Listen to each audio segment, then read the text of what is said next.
Aku Ani, janda STW, tepatnya kini berusia 45 tahun.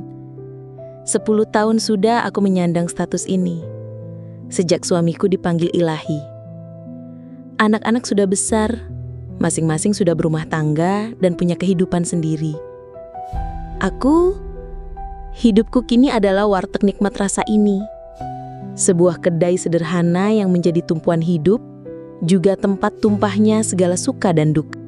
Namun beberapa tahun belakangan, wartegku terasa semakin sepi. Dulu ramai, kini lalat pun enggan mampir. Entah kenapa, rezeki seperti ditarik paksa. Pernah ku dengar selentingan beberapa pedagang di sekitar sini konon memakai jasa dukun pesugihan, menumbalkan kesuksesan orang lain demi larisnya dagangan mereka. Awalnya aku tak percaya. Tapi ketika melihat warteg murni rezeki di seberang yang awalnya biasa saja, kini antrian pembelinya sampai meluber jalan, sementara wartegku semakin merana, keyakinanku mulai goyah. Kegalauan ini kuceritakan pada Sinta, sahabat karibku yang juga seorang janda. Dia mengangguk maklum. Sabar nih, aku tahu rasanya. Dulu aku juga begitu. Warungku sepi, dagangan basi terus. Tapi alhamdulillah, setelah berobat ke Ki Bagus, semua kembali normal. Sekarang malah lebih ramai dari sebelumnya. Mataku langsung berbinar mendengar nama itu. Ki Bagus? Dukun? Tanyaku ragu, antara penasaran dan sedikit takut. Sinta tersenyum. Bukan dukun biasa nih, dia orang pintar. Muda, tapi ilmunya tinggi. Percaya deh, dia bisa membantu kamu. Desakan kebutuhan dan keputusasaanlah yang akhirnya menuntun langkahku. Suatu sore, aku menutup kedai lebih cepat dari biasanya. Kunci sudah tergantung, spanduk sudah digulung. Dengan hati berdebar dan sejuta harapan, aku melajukan sepeda motor tuaku menuju alamat yang diberikan Sinta. Ki Bagus, namanya saja sudah membuatku membayangkan sosok kakek tua berjanggut putih. Tapi dugaanku salah besar. Yang menyambutku di rumah beraksen Jawa kuno itu adalah seorang pria muda. Mungkin usianya sekitar 35 tahun. Badannya tegap, sorot matanya tajam namun tenang. Wajahnya bersih dengan rambut disisir rapi. Jauh dari bayanganku tentang seorang dukun. Setelah mengutarakan maksud kedatanganku, Ki Bagus mengangguk-angguk. Ia memejamkan mata sejenak lalu membuka kembali. Usahamu terkena hawa panas, Bu Ani. Ada yang ingin menjatuhkanmu. Ujarnya dengan suara berat yang menenangkan. Tidak terlalu parah, tapi jika dibiarkan akan mengikis rizkimu sampai habis. Lalu, apa yang harus aku lakukan, Ki? Tanyaku penuh harap. Tenang saja, Bu. Kita bersihkan dulu auranya. Lalu kita pasang susuk di kening Ibu. Insya Allah rezeki Ibu akan kembali lancar, bahkan lebih dari sebelumnya. Susuk kening? Hatiku sedikit gentar. Tapi melihat sorot mata Ki Bagus yang meyakinkan, aku mengangguk. Ritual pembersihan akan kita lakukan nanti menjelang tengah malam di sebuah pancuran angker di belakang padepokan ini. Jelasnya.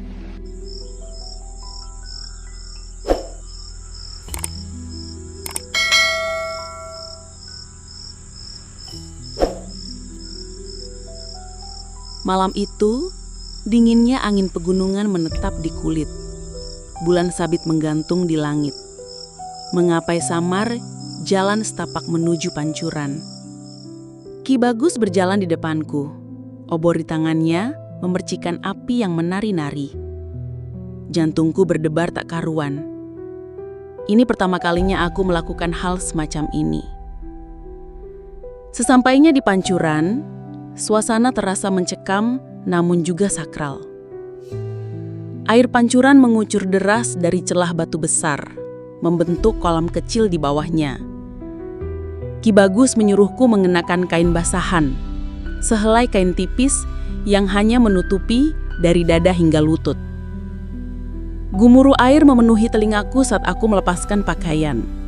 Udara dinginnya langsung menusuk tulang ketika aku masuk ke dalam kolam. Ki Bagus mulai membacakan mantra-mantra dalam bahasa Jawa kuno. Setelah itu ritual pembersihan dimulai. Tangannya meraih bungkusan yang kubawa. Isinya ramuan ritual dan bawaanku sendiri, yaitu pepaya yang ranum dan manis serta apem tebal kesukaanku. Dengan lembut dan hati-hati seakan tak ingin menyakiti, ramuan di tangannya dibaluri ke tubuhku, mulai dari ubun-ubun hingga telapak kaki. Aku menggigil. Dinginnya air kolam kecil ditambah tiupan angin membuat tubuhku tegang. Sudah 10 tahun tidak kualami. Ki Bagus mengambil pepaya ranum dan manis itu, menggigit putiknya, lalu mengupasnya. Daging pepaya yang berwarna kuning itu menggugah rasa lapar dan haus, apalagi di tengah cuaca dingin menusuk tulang.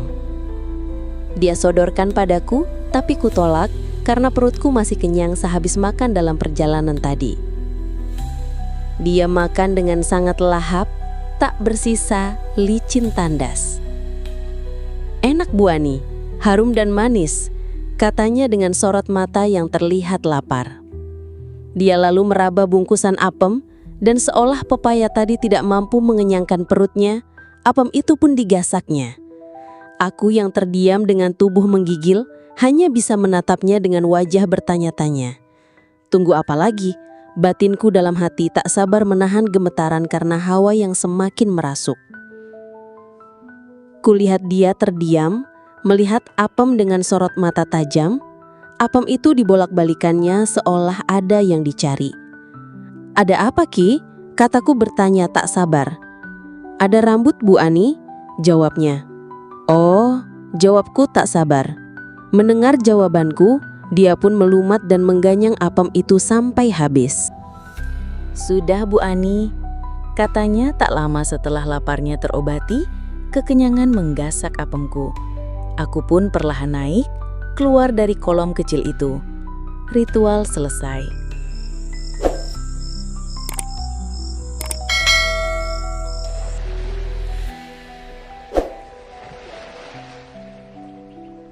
Pulang dari ritual itu, aku merasa seperti terlahir kembali. Tubuhku terasa ringan, jiwaku penuh harapan. Aku berjualan seperti biasa, dengan semangat baru. Namun, 1 minggu, 2 minggu, hingga 1 bulan berlalu, wartegku tetap sepi. Tidak ada perubahan berarti. Pembeli tetaplah itu saja. Tak ada wajah baru yang mampir. Hati kecilku mulai berbisik. Apakah ini semua cuma hayalan? Tak tahan dengan kejengkelan ini, suatu siang aku kembali mendatangi Ki Bagus. "Ki, maaf sebelumnya, tapi warteg saya masih sepi. Tidak ada perubahan sama sekali," kataku dengan nada putus asa. Ki Bagus mengamati wajahku lalu mengangguk-ngangguk. "Oh begitu, memecahkan energi negatif yang mencengkram usahamu terlalu kuat Bu Ani. Susuk di kening saja tidak cukup. Untuk menyempurnakannya, Ibu perlu melakukan ritual tambahan dengan rekan seperguruanku, namanya Sugeng. Dia ahli dalam hal ini, khusus untuk urusan penglaris dagangan yang kuat." Aku menghela napas. Tambahan lagi? Tapi apa boleh buat, sudah kepalang basah. Jadi aku mengiyakan. Sebelum berangkat, aku pun menyiapkan makanan bekal yang selalu kubawa, yaitu pepaya dan apem. Mbah Sugeng. Pria itu usianya sebaya denganku, sekitar 40-an akhir. Penampilannya lebih sederhana dari Ki Bagus, bahkan terkesan biasa saja. Rumahnya lebih ke pelosok, di desa sebelah. Setelah menyampaikan maksud kedatanganku dan menyebut nama Ki Bagus, Sugeng mengangguk paham. "Oh, jadi Bu Ani ingin pasang susuk penglaris yang sempurna, susuk pemingkat pembeli?" tanyanya dengan senyum ramah. "Kalau begitu, kita pasang susuk kelam saja Bu. Itu yang paling ampuh untuk usaha dagang dan menarik rezeki dari segala penjuru." Susuk kelam? Jantungku berdebar lagi. Ini sudah di luar bayanganku. Tapi, lagi-lagi, demi wartegku, demi kehidupan, aku mengangguk pasrah. Sugeng membawaku ke sebuah kamar kecil yang remang-remang. Aroma dupa dan kembang melati menyeruak, menciptakan suasana mistis. Untuk pemasangan susuk ini, Bu Ani harus dalam keadaan rileks dan terbuka, katanya. Silahkan buka bibu agar lebih mudah memasangnya. Pipiku memerah, tapi aku tak punya pilihan. Sugeng menyuruhku tidur terlentang di atas tikar pandan dengan posisi seperti orang melahirkan. Mbak Dukun Sugeng keluar kamar, mengambil bahan yang telah disiapkannya sekaligus bawaanku, yaitu pepaya dan apem. Dia duduk di sampingku, menyusun bahan-bahan itu. Melihat sorot mataku yang bertanya-tanya, Simbah berkata, "Tunggu saatnya Bu Ani, nanti ada yang masuk untuk memasangnya." Tak lama, hawa di dalam kamar terasa aneh, kadang dingin, kadang panas. Ada tiupan dan hembusan yang membuat tubuhku yang rebah terkangkang merinding. Kutatap ke samping, Sugeng terlihat sibuk sendiri. Pepaya yang kubawa sudah terkupas, tangannya menekan-nekan putiknya. Sesekali dijelati dengan mata terpicing karena menahan rasanya. Perlahan, pepaya itu habis disantapnya. Aku yang merinding, merasa apa yang lama tidak kurasakan, saat ini menyatu namun dengan rasa yang berbeda. Pepaya habis, lalu Simbah meraba-raba dalam bungkusan, tangannya menekan-nekan seolah ingin merasakan ketebalannya. Tiba-tiba matanya menatap nanar dan bertanya, itu kacang apa Bu Ani?" kata Simbah sambil membelainya. "Kacang tanah, Mbah," jawabku. Lalu dia melahap apem itu, mulai dari bagian tepi, menyisir terus ke tengah, lalu melahap semuanya dengan sangat rakus. Tiba-tiba tubuhku tersentak. Ada yang menghunjam diriku. Aku menggeliat liar, mataku terpejam merasakan sesuatu yang sangat dahsyat. Saat ku buka mata, Simbah berdiri menatapku. "Sudah Bu Ani," katanya sambil tersenyum. Tak lama lagi, rejeki Bu Ani akan mengalir deras sesuai dengan yang Bu Ani inginkan.